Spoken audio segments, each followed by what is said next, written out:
Thank you, friend. Shabbat Shalom.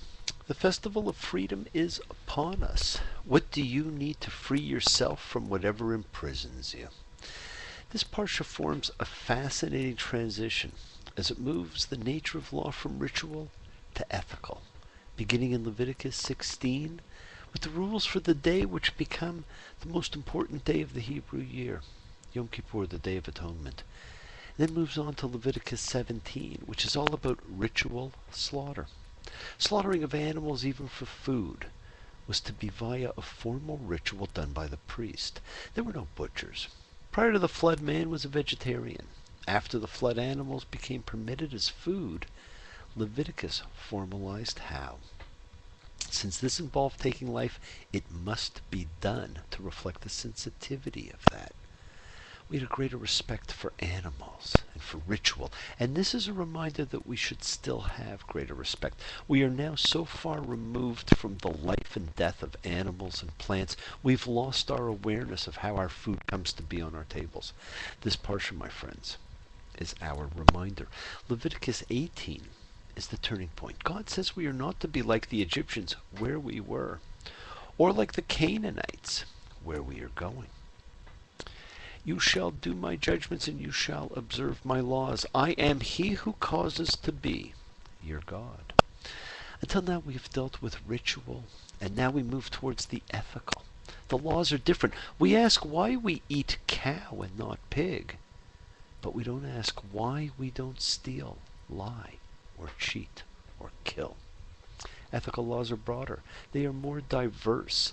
They include leaving harvest portions for the poor, judging without bias, honoring the aged, not injuring the deaf or blind, not gossiping, and not committing adultery.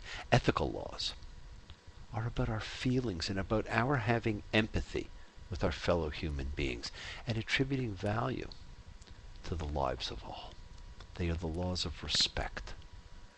This week's Portia is Acharei Mot, after the death of Aaron's sons, is quite often read in conjunction with the next parsha, Kedushim, holy, and the flow of them together changes how we view this entire parsha. After the death, holy. Remember, the divisions and the names came centuries later than the Torah, and it's amazing how the name influences our view, even though, as we've said, the Hebrew doesn't follow the theme. Believe it or not, these parshas are neither about death nor holiness, but we'll save our discussion of holiness for another time. Remember, the title may have nothing to do with the parsha. In this case, it's simply a time-establishing introductory phrase, like once upon a time, only here it's after the death. This year, these two parshas are separated by the intermediate days of Passover, the Chol HaMoed. But usually because they're a pair, they hint at the elevation we give the dead, which sometimes we forgot to give them in real life. After people die, we often speak of them as if they were saints. How often have you thought, if only I had said these things while someone were still alive? It's still time, my friends. Show your love, appreciation, respect, and reverence to the living. Don't wait for the ones you love to go, and then have to go and put them on a pedestal that they probably would have objected to. I think of the Bob Dylan song, Someday Baby, when he says, I'm so hard-pressed, my mind tied up in knots. I keep recycling the same old thoughts. And friends, don't we too often recycle the same old thoughts? Speak your mind. Say what you think, what you feel. We are given hints throughout this parsha about things to come, one of which is the real theme of after the death, which is atonement, and the atonement ritual.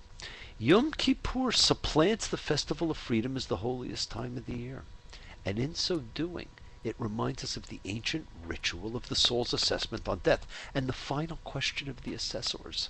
Is there one on earth who is glad you have lived? Don't wait for that assessment, friends.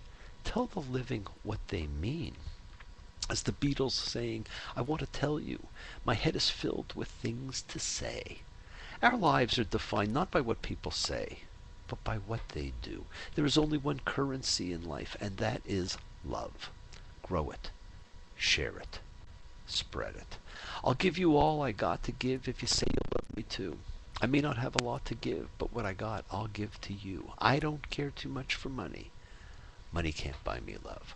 We are introduced to the only lot casting annual ritual, that for Yom Kippur. There are other stories of casting lots. In fact, lots are used quite often in the Tanakh, and they are used for divine determination, to reflect the hand of God. As Jonah is identified by Lot to the sailors, as Achan is identified as the despoiler of Jericho, as Saul is chosen as the first king of Israel. But divine determination lots identify a single individual in a specific situation, while non-divine determination lots are about the community and fairness or chance. The goat ritual of Yom Kippur for Azazel is the only annual event involving the casting of lots, and set the precedent for all subsequent lotteries regarding fairness. There were two lots. On one was written La Adonai, and on the other Lazazel. The lamed indicating the object of the question belonged to so-and-so. And friends, we don't know Azazel. This is the only use of the word in the Tanakh. Our sages have tried to explain it, and of course, the common view is that it is a desert demon of some kind. Some have taken it to be a type of competing deity. But the reality is, we don't know. But the people of the Torah did know. Friends, we are given the Yom Kippur sacrifice description in Leviticus 16:22, and we are told then that it shall be an eternal law for you. In the 7th month, on the 10th of the month, you shall degrade yourselves. We are actually never told to fast. The verb is the same as that used to describe what the Egyptians did to the Israelites. Degradation was affliction. And we have taken it to mean that we do not eat, drink, bathe, or wear fine shoes, that we are humbling ourselves. But friends, atonement is taken here to mean purify. We don't define it that way. Definitions change. We have turned its definition into one of make up for, to atone. Its real meaning of purification is different. When you read the instructions, it says, he shall atone over the sacred zone. Friends, during the year, accumulated sins and transgressions and inadvertencies of the people build up as a kind of smog of pollution that threatens the sanctity of the tent of meeting, and therefore the Holy of Holies, and therefore in later times, the sanctity of the temple itself. And so the rite of purgation scrubs everything clean of impurity, and therefore makes the sacred zone viable for another year. Sacred time, sacred space. Over time, tradition transformed this physical ritual of purification into one of spiritual repentance and atonement. Just like the real meaning of sacrifice and ritual slaughter is different, there is a line in the Septuagint which is missing from the Masoretic text, which talks of slaughter and points to the slaughter of an animal as being akin to murder, because it may involve taking a life without respect for life's sanctity. Because, friends, blood is life. And the Torah says again and again that the flesh's life is in the blood, and the consumption of which brings impurity. The laws, my friends, are not presented as a burden, but as a blessing. They are pictured as a path to life and a means to holiness. You are about to embark on the festival of freedom. Well, there's somebody here. The festival of egoless bread. And we'll talk about it next week more. But remember, the instructions are not to read from a book, but to tell the story of freedom and to tell it in the present, as if you were the one who was freed. And friends, who among you doesn't want to be free? And the key sentence that you have to remember when we all sit and we read the Haggadah is, behold, door, Vador. In each and every generation, an individual must feel as though he or she personally had been redeemed. And friends, we have to see ourselves as being the ones redeemed. And you have an opportunity. In the next few days, we'll have our Seders. And that's the time that, the modern Seder in the modern Jewish family can tell the story the way it was supposed to be told. When you have your gathering of your clan and your friends around you. It won't be the same as the seders you had in your youth. In all likelihood, there will be more cultures represented at your table.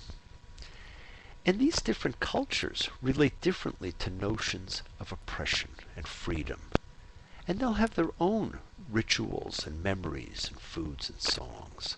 Not everybody at your Seder table will necessarily be Jewish. That may not have been the way you grew up.